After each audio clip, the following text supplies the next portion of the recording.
내가 목마르다, 내가 목마르다라는 제목으로 하나님의 말씀을 전하도록 하겠습니다. 여러분 식약처에서 해마다 의료용 마약류 취급 현황 통계를 발표하는 걸 아세요? 2020년에 비해서 2024년 14%나 증가를 했다고 합니다. 이 의료용 마약류를 처방받는 사람들이 한 몇 명 정도 될 것 같아요? 저는 이 통계를 보고 깜짝 놀랐어요. 2001만 명이라고 합니다. 2001만 명. 2021년 기준에 비스테로이드성 소염 진통제를 한 달 이상 정기적으로 처방받은 사람들의 수도 매년 늘어가서 2021년도에는 8.8% 증가했다고 합니다. 이렇게 진통제를 많이 복용하는 이유가 뭘까요? 일단은 65세 이상의 고령화 인구들이 늘어나는 부분이 있고, 또 만성 질환들이 이제 많이 생기면서 뭐 고혈압이라든가 당뇨 같은 것들, 이런 것들이 생겨나면서 이런 것들을 이제 복용을 하게 되고, 무엇보다도 우리나라는 병원 가는 게 되게 쉽잖아요. 그러니까 의료기관의 접근성이 높기 때문에 이렇게 진통제를 복용하는 그 퍼센티지가 계속적으로 올라가는 것 같습니다. 그런데 여러분, 아프면 어떻게 해야 돼요? 고쳐야죠. 진통제는 우리의 아픈 상처를 고쳐줍니까? 어떻게 합니까? 잠시 잊게는 해주지만 실제 고쳐주지는 않는다라는 거예요. 제가 아는 분은요, 굉장히 오랜 기간 동안 두통을 앓았습니다. 그런데 계속 그냥 진통제만 복용을 했어요. 나중에 병원 가니까요, 그게 뇌종양이었어요. 뇌종양. 우리 육체에 문제가 생기면 진통제로 버티면 안 됩니다. 빨리 병원에 가서요, 의사를 만나고 제대로 된 치료를 받아야 됩니다. 그런데 우리 인간은 육체의 문제만 있습니까? 영혼의 문제, 영혼의 질병도 있다라는 거예요. 죄의 문제가 있다란 말입니다. 그러면 이 영혼의 문제는 어디서 치유를 받아야 됩니까? 이 영혼의 문제도요, 사람들이요, 진통제를 복용해요. 진통제를. 쾌락이라든가 술이라든가. 스트레스 받으면 뭐해요? 나에게 주는 선물, 해서 쇼핑. 또 스트레스 받으면 뭐해요? 저녁에 배도 안 고픈데 자꾸 그냥 뭐 시키려고 그냥 과식으로 간다던가. 조금만 외로우면 그냥 그 OTT 보고 유튜브 보고 인스타에서 무한 스크롤을 하면서, 그거 다 진통제 아닙니까? 그거를 요즘 디지털 진통제라고 부르더라고요. 디지털 진통제. 내 외로움과 내 아픔과 내 영혼의 문제인데, 그 영혼의 문제를 실제로 고쳐줄 수 있는 예수 그리스도께로 와서 고침을 받아야 되는데, 세상의 진통제로 연명하는 그리스도인들이 너무나도 많이 있다라는 사실입니다. 최고의 진통제는 여러분 십자가입니다. 십자가. 할렐루야. 그 목이 물렸을 때 이렇게 십자가 하는 거 말고요, 진짜 십자가예요. 진짜 십자가. 복음의 하이라이트는, 어저께 불꽃축제 봤어요? 어땠습니까? 우리 청년들 몰려가서 봤더라고요. 복음의 불꽃축제는요, 십자가예요. 십자가. 저는 집에서 그 TV를 잠깐 봤는데요, 애들이 영상 찍어서 올린 거 보니까요, 비교가 안 돼요. 비교가. 우리 복음의 불꽃축제 한번 들어가 봅시다. 십자가로 한번 들어가 봅시다. 오늘 말씀을요, 저는 세 가지로 여러분들에게 전달을 하고 싶습니다. 첫 번째는요, 예수님은 뭐를 거절하셨어요? 포도주를 거절하셨습니다. 여러분, 2차 세계대전 당시 연합군 병사들에게 빈번하게 나눠주던 것이 있었습니다. 그것은 럼과 브랜디라고 하는 독주였어요. 독주. 그리고 병사들 사이에서는 마약류인 헤로인이 그냥 아주 통상적으로 이렇게 사람들 사이에서 거래가 되었다라고 합니다. 왜 그랬을까요? 이 전쟁의 참상을요, 맑은 정신으로 도무지 마주할 수가 없었던 거예요. 그러니까 제정신으로 지금 이 전쟁에 참전을 할 수가 없었다라는 거예요. 로마 시대에도 진통제가 있었습니다. 그게 뭐냐면요, 특별히 이 로마에서 십자가 처형은 누가 당하는 거예요? 가장 극악무도한 죄를 지은 죄인들이 당하는 십자가 처형인데, 특별히 유대인들은 이 죄인들에게 자비를 베풀기 위해서 모략과 쓸개를 탄 포도주를 이렇게 모략과 쓸개를 타면 이 포도주가 진통제 역할을 한대요. 그래서 죄인에게 이렇게 마시게 해서 조금이라도 고통을 누그러뜨리는 역할을 했다라는 거예요. 자, 여기서 여러분에게 문제를 내겠습니다. 예수님은 십자가 상에서 포도주를 마셨을까요? 안 마셨을까요? 자, 우리 한번 거수를 해봅시다. 1부 때는 안 했는데 마셨다, 안 마셨다. 이거 다 사진 찍어놔요. 자, 말씀 한번 봅시다. 마가복음 15장 23절입니다. 모략을 탄 포도주를 주었으나 예수께서 받지 아니하시니라. 마셨어요, 안 마셨어요? 그쵸, 손 드신 분들. 마태복음 27장 34절 읽어보겠습니다. 쓸개 탄 포도주를 예수께 주어 마시게 하려 하였더니 예수께서 맛보시고 마시고자 하지 아니하시더라. 마셨어요, 안 마셨어요? 마셨어요, 안 마셨어요? 제가 라면 끓이면 제 아내가 항상 맛만 보거든요. 먹은 거예요, 안 먹은 거예요? 제가 이제 금식을 하다가 집에서 금식을 하다가요, 이제 그 기도원 갔으면 그럴 일이 없는데 집에서 금식을 하다가요, 나도 모르게 커피를 마셨어요.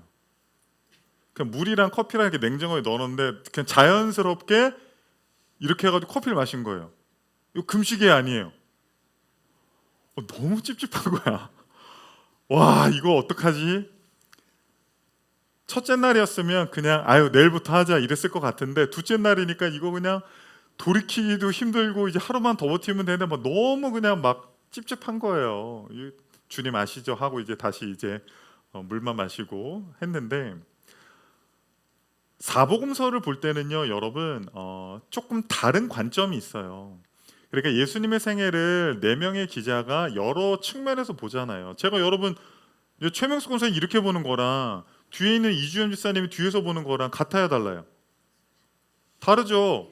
근데 뒤통수가 최명수계 아니에요. 앞통수도 최명수계예요. 우리 김 목사님이 옆에서 봤을 때도 최명수기고, 근데 그림을 그리면 같아요, 달라요? 다른 그림이 나온단 말이에요.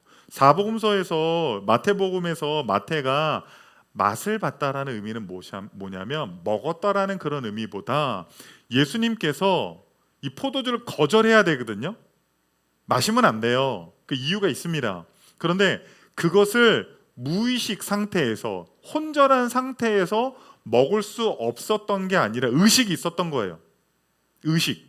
이게 포도주인지 아닌지 분별할 수 있는 의식이 있고 거절했다는 건 뭐예요? 의지적으로 이 포도주를 거절하셨다라는 거예요. 포도주를 거절하신 이유는 3가지입니다. 첫 번째는요, 나시린의 서원의 완성입니다. 누가복음 22장 18절에 예수님은 이렇게 말씀하셨습니다. 내가 너희에게 이르노니 내가 이제부터 하나님의 나라가 임할 때까지 포도나무에서 난 것을 다시 마시지 아니하리라 하시고, 예수님은 포도주를 마시지 않겠다라고 그 나시린 서원에 자신을 묶어버렸어요. 나시린은 3가지 못합니다. 첫 번째, 포도주 못 마십니다. 포도나무에서 나는 건포도도 먹으면 안 돼요. 그리고 2번째는 뭐예요? 머리 자르면 안 돼요. 3번째는 시체를 가까이 하면 안 됩니다. 그런데 여러분, 특별히 포도주는 구약에서 뭘 상징하냐면요, 기쁨을 상징해요. 기쁨, 축제. 누가 봐도 세상에서 누릴 수 있는 것들, 기뻐할 수 있는 것들, 그런 것들로부터 자신을 구별하겠다라는 거예요. 나시린도 히브리어 나지르에서 온 단어입니다. 나지르는 구별된 자, 헌신된 자라는 거예요. 할 수 있어요. 갈 수 있어요. 볼 수 있어요. 먹을 수 있어요. 하지만 세상의 기쁨으로 나를 채우는 것이 아니라 하나님으로부터만 오는 것으로 내가 내 인생의 기쁨을 채우겠다라고 하는 그 서약이 있었다라는 거예요. 2번째는 무엇입니까? 2번째, 대표 순종의 완전성이에요. 대표 순종의 완전성. 무슨 말이냐면요, 에덴 동산에서 아담과 하와가 순종을 해요, 불순종을 해요? 불순종하잖아요. 선악과를 먹는 것은 그들의 욕구를 채우는 것이었고, 선악과를 먹는 것은 쉬운 길이었어요. 쉬운 길. 그러나 예수님께서는 쉬운 길을 택한 것이 아니라 자신의 욕구와 욕망을 택하는 것이 아니라 어려운 길을 가셨다라는 거예요. 예수님은 인간들이 선택하는 그 불순종의 길로 간 것이 아니라 완전한 순종의 길로 가시기 위해서 포도주조차도, 그 진통제조차도 거절하셨다라는 거예요. 왜냐? 완전히 순종하기 위해서. 제가 커피를 마셨을 때 금식에 살짝 무언가 스크래치가 간 것 같은 그런 느낌이 오잖아요. 그런데 예수님의 생애에는요, 그런 게 있으면 안 된다라는 거예요. 특별히 어디에서요? 십자가에서. 마지막 세 번째는 무엇입니까? 사랑과 정의의 만남이라는 거. 이게 무슨 말이냐면요, 이사야 53장 5절을 한번 같이 읽어보겠습니다. 그가 찔림은 우리의 허물 때문이요 그가 상함은 우리의 죄악 때문이라. 그가 징계를 받음으로 우리는 평화를 누리고 그가 채찍에 맞음으로 우리는 나음을 받았도다. 죄는 뭐가 따라요? 고통이 따라요. 처벌이 따른다고요. 그런데 여러분, 주차 위반했다고 해서 사형시켜요? 뭐 무기징역 시킵니까? 불법 유턴했다고 해서? 아니죠. 그 죄에 맞는 벌을 받는 거잖아요. 그러면 예수님께서도 죄에 맞는 벌을 받으셔야만 했습니다. 인간의 죄가 무엇입니까? 선악과를 먹고 하나님께 반역하고 하나님께 불순종에 대한 그 모든 인류의 죄에 대한 그 죄싹을 예수 그리스도가 십자가에서 다 당해야 되는데, 진통제를 먹으면 어떻게 돼요? 그의 찔림과 고통과 아픔이 어떻게 돼요? 제 아내는 두 번 다 제왕절개를 했습니다.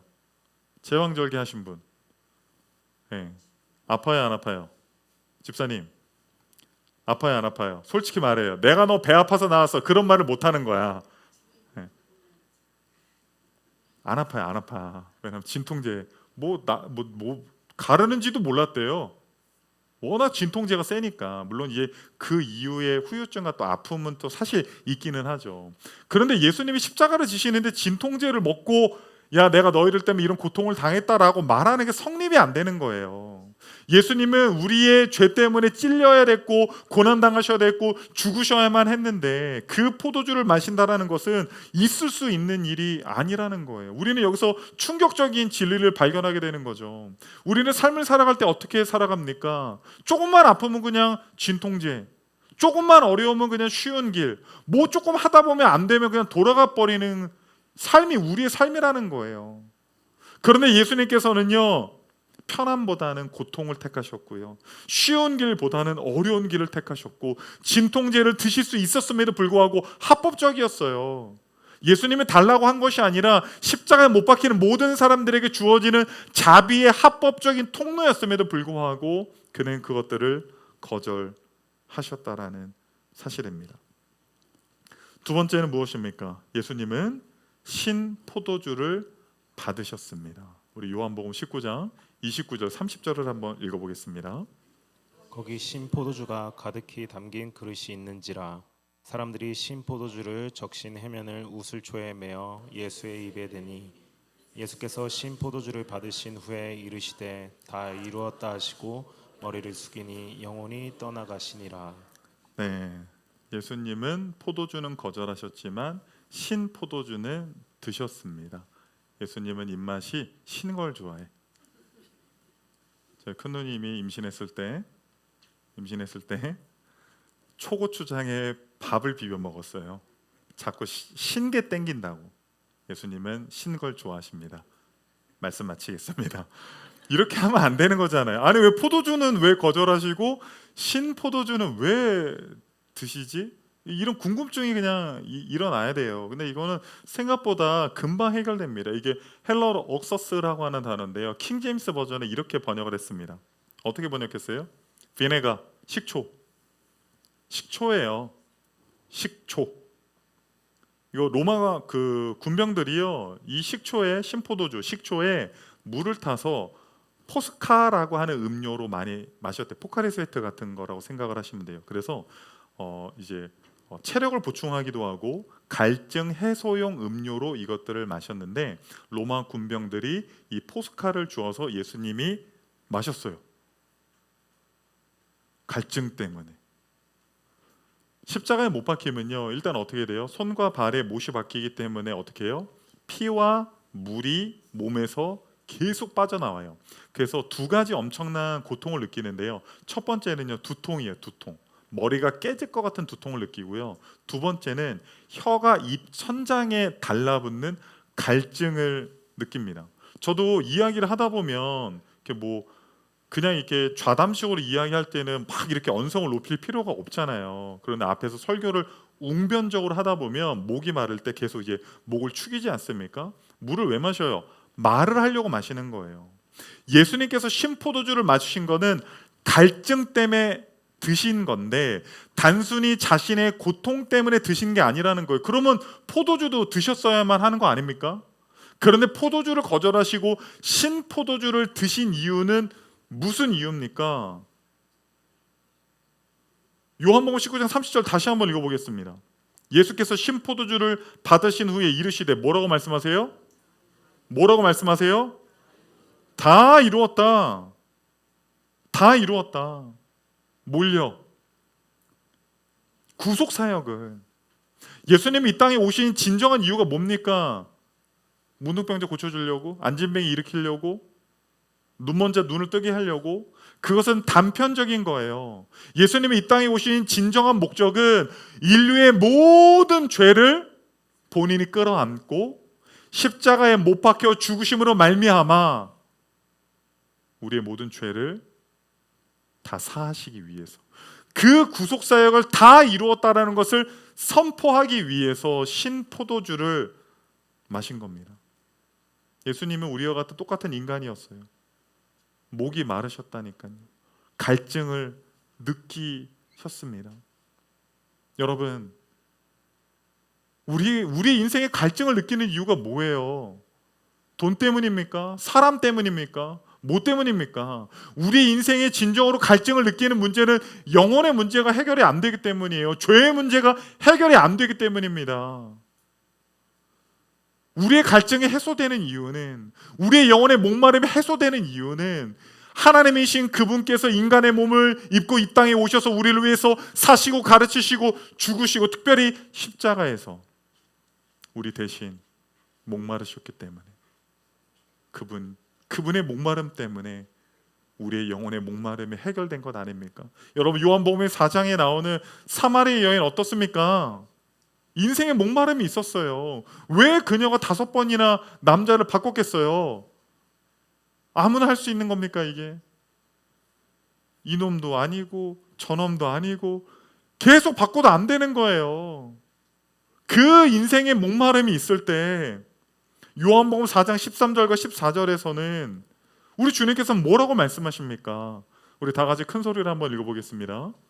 예수께서 대답하여 이르시되 이 물을 마시는 자마다 다시 목마르려니와 내가 주는 물을 마시는 자는 영원히 목마르지 아니하리니 내가 주는 물은 그 속에서 영생하도록 솟아나는 샘물이 되리라. 우리 영혼의 문제를 언제까지 세상의 진통제로 버티시겠어요? 세상이 주는 물은 다시 목마르게 됩니다.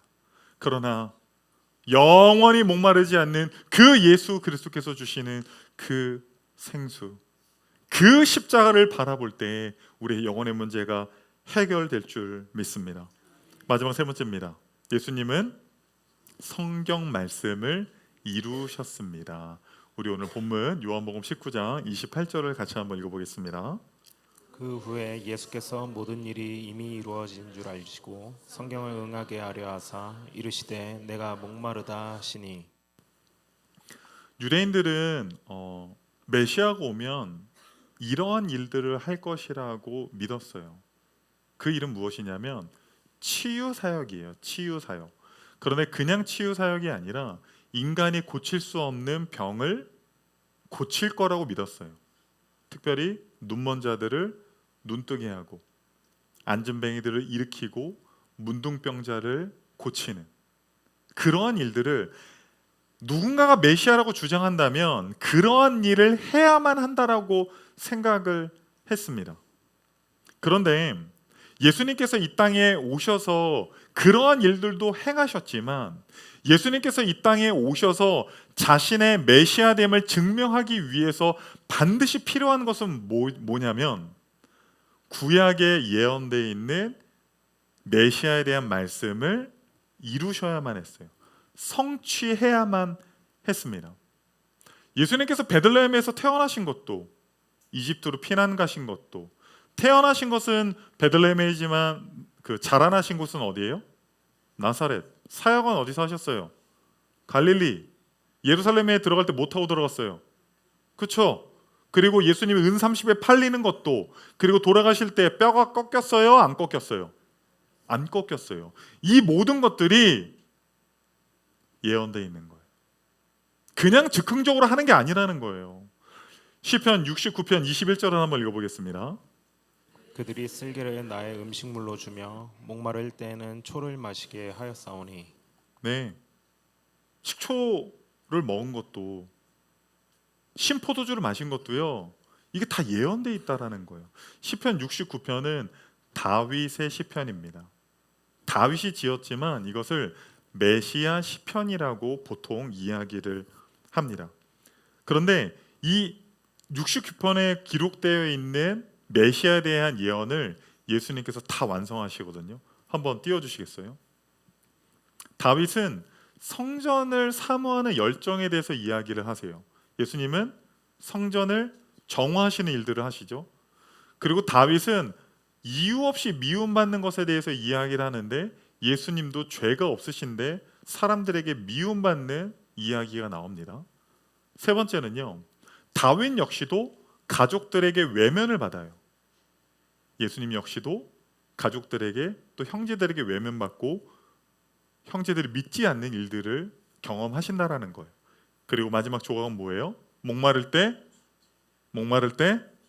예, 식초를 마신 것처럼 십자가 도상에서 예수님 역시도 식초를 받으셨다라는 거예요. 신약학자 D.A. 칼스는 이 부분에 대해서 이렇게 말을 했습니다. 같이 읽어봅시다. 하나님의 구원 계획이 우연이나 즉흥적인 것이 아니라 영원 전부터 세밀하게 계획되고 예언된 것임을 보여준다. 그러니까 예수님이 하시는 모든 사역들은 수천 년 전에 예언되어 있었던 그 메시아에 대한 하나님의 말씀을 예수 그리스도께서 이 땅 가운데 전부 다 성취를 하신 거예요. 그게 무려 300개 이상이라고 합니다. 수학학자 피터 스토너라고 하는 사람이요, 단 8개의 예언만 성취했을 때 그 확률을 계산을 해보니까 10의 17승분의 1이래요. 10의 17승분의 1. 아시겠죠? 설명을 할게요. 이게 어떤 확률인지 제가 설명을 할게요. 여러분이 로또 1등에 당첨될 확률인데 그것도 12번. 할렐루야. 될 줄 믿습니다. 아멘 하신 분들만 오늘 돌아갈 때 사세요. 네, 아멘은 안 했어. 그렇게 알려줬는데 무려 연속 12분이에요. 내 평생 12번이 아니라요, 앞으로 이제 12번 있는 로또는 다 내 건 거야. 그 정도의 확률이라는 거예요. 하나 더 이야기할게요. 여러분 집에 가서 한번 해보세요. 아니면 이따 식사하시고 한번 해보세요. 동전 있죠, 동전. 10의 17승분의 1이 어떤 확률이냐면, 동전을요 던졌을 때 57번 같은 면이 나올 때예요. 57번이나 같은 면이 계속 나오는 거예요. 집에 가서 하는데 57번 나왔어. 그럼 내가 메시아다 이렇게 인스타에 올리면 돼요. 된다라는 거야, 안 된다라는 거야? 안 되죠. 안 돼요, 안 돼. 그렇게 불가능한 예언들의 말씀들을요 8개도 아니라요 300개 이상 예수님께서 자신의 생애 가운데 이루셨다라는 거예요. 그건 무슨 말입니까? 하나님의 말씀이 이루어진다라는 거예요, 안 이루어진다라는 거예요? 우리가 생각할 때 로또 연속 12번 돼야 안 돼요? 57번 이거 동전 돼야 안 돼요? 안 된다는 말입니다. 우리는 신앙생활을 하면서도 하나님의 말씀을 믿는다라고 하면서도 그 말씀과 내 삶이 멀어져 있을 때 기도해도 주님 뜻대로 살아도 무언가 성경에 나와 있는 이야기들과 성경에 있는 그 말씀들과 내 삶에 괴리가 있어서 믿을래야 믿을 수 없다라고 생각한다라는 거예요. 그런데 예수님의 삶을 통해서 하나님의 말씀들이 다 이루어지는 것을 보십시오. 우리가 말씀에 대해서 어떠한 태도를 취해야 되겠어요? 이 말씀을 내가 읽을 때, 하나님의 말씀을 들을 때 다른 사람의 말씀이 아니라 이 말씀이 나의 말씀이 되어서 예수님의 삶을 통해서 하나님의 말씀이 성취되었던 것처럼 나의 삶을 통하여서 나에게 주신 그 약속의 말씀도 반드시 이루어질 거라고 믿어야 되는 그 믿음이 우리에게 필요한 것 아닙니까? 그래서 존 스토트 목사님은요, 이렇게 말을 했습니다. 그리스도의 삶은 하나님의 말씀 위에 세워진 삶이다. 그 말씀이 우리의 생각과 감정과 의지를 지배해야 한다. 지배해야 한다. 왜 그토록 말씀이 중요합니까? 왜 자꾸 말씀을 읽으라고 합니까? 읽으면 마음이 평안해지니까? 불면증 있는 사람도 성경 읽으래. 그러면 잠 잘 잔대. 여러분, 말씀은 그런 용도가 아니에요. 우리가 왜 말씀을 경홀히 여기면 안 됩니까? 왜 우리가 말씀에 대해서 의심하면 안 됩니까? 저는 신앙이 없는 사람들은요, 대부분 다 회의주의라고 생각해요. 성격이 발랄해도, 긍정적이어도. 왜냐하면 그들이 붙잡고 있는 게 뭐예요? 뭔가 사람들은요, 하나씩 붙잡고 살거든요. 자기가 뭔가 믿는 구석을 믿는 게 있다란 말이에요. 돈을 믿습니까? 아니 사랑을 믿어요? 사랑? 인간이 줄 수 있는 사랑이 얼마나 부족해요. 도대체 뭘 믿을 수 있는데요, 세상에서? 뭘 믿을 수 있어요? 이 세상에서 믿을 수 있는 건 없어요. 믿을 수 있는 것도요, 유통기한이 있어요. 다. 부모님의 사랑도요, 여러분, 유통기한이 있어요. 20살 넘었으면 이제 자기가 어느 정도 역할을 해야 돼. 부모님도 나이 먹었고 부모님이 아파. 진통제를 얼마나 복용하는지 몰라. 그리고 부모도 슬슬 자식이 기대고 싶단 말이에요.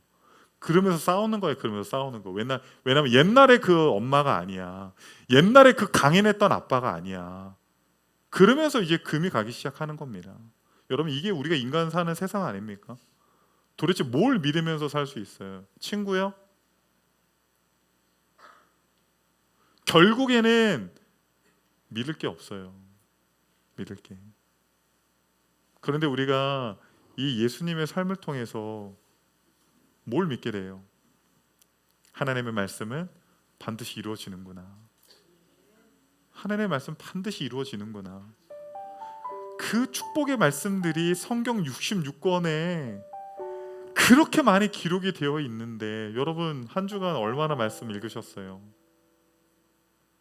우리가 말씀 3장 읽고 하루 15분 기도하고 너무 경홀히 여기지 않습니까? 내가 읽는 말씀이 내 삶에 다 이루어진다고 생각해봐요. 그런데 그 말씀은 여러분이 붙들 때 이루어지는 거예요. 그냥 가만히 있는데, 아무것도 염려하지 말고 오직 모든 일에 기도와 간구로 너희 구할 것을 하나님께 아뢰라. 그리하면 모든 지각이 뛰어난 하나님의 평강이 예수 그리스도 안에서 너희 마음과 생각을 지키시리라. 할렐루야. 믿습니까? 이것을 믿는 사람만이 불안과 염려로부터 자유할 수 있는 거예요. 이 말씀을 붙드는 사람만이 그 축복을 누릴 수 있는 것 아닙니까? 여러분의 삶을 말씀으로 세워가십시오. 왜냐하면 그 말씀이 하나라도 땅에 떨어지지 아니하고요, 말씀을 붙드는 사람의 삶 속에 반드시 성취됩니다. 주님의 약속의 말씀 반드시 이루어집니다. 믿으십니까? 우리 오늘 3가지 배웠죠. 첫 번째는 뭐였어요? 예수님은 뭘 거절했어요? 포도주는 기쁨을 상징한다고 했어요. 할 수 있어요. 먹을 수 있어요. 갈 수 있어요. 누릴 수 있어요. 그런데 예수님은 스스로 나실인 서에게 자신을 묶음으로써 세상의 기쁨으로, 세상에 덧없는 것으로 나를 채우기보다 내 인생의 진정한 기쁨 대신 그 예수 그리스도로 하나님으로부터 오는 기쁨으로 채워야 되겠다. 그래서 할 수 있지만, 마실 수 있지만, 합법적이지만 포도주를 거절하셨다라는 거. 왜 신포도주를 받으셨습니까? 갈증이 나서요? 네, 갈증 나셨어요. 그러나 하실 말씀이 있었어요. 우리들에게 다 이루었다.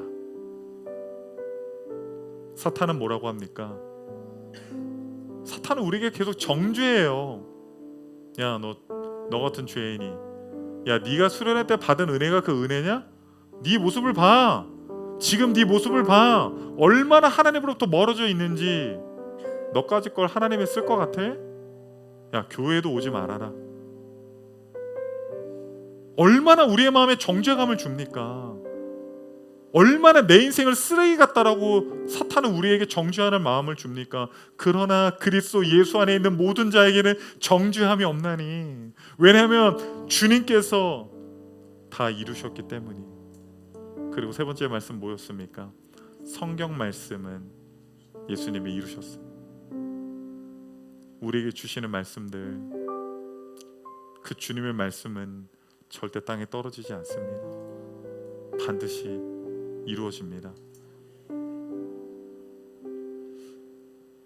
여러분, 우리는 가정에도 문제가 있죠. 경제적인 문제가 있는 분도 있을 겁니다. 육체적인 문제로 기도 제목이 올라올 때 참 제 목사로서 마음이 많이 아파요. 건강 때문에 고통당하시는 분들을 볼 때. 근데 여러분, 우리 영혼의 문제 간과하면 안 돼요. 외로움을 달래기 위해서 OTT를 보고 SNS를 무한 스크롤을 하고 유튜브에 있는 영상들을 보면서 외롭기 때문에 뭔가 채우기 위해서 공허하니까 계속 쇼핑을 하고 무언가를 사고 사람들을 만나고. 네, 그걸 하지 말라는 게 아니라 계속적으로 그런 것들을 세상의 진통제로, 진짜 영혼의 문제가 있는데 그것들을 해결하지 않는다면, 단순한 두통인 줄 알았는데 수년간 진통제로 연명을 하다가 병원에 갔을 때 뇌종양입니다라고 선고를 받는 사람들처럼, 언제까지 기회가 있을지 몰라, 언제까지 기회가 주어지는지 우리는 모릅니다. 우리의 진짜 이 영혼의 아픔과 우리 인생의 외로움과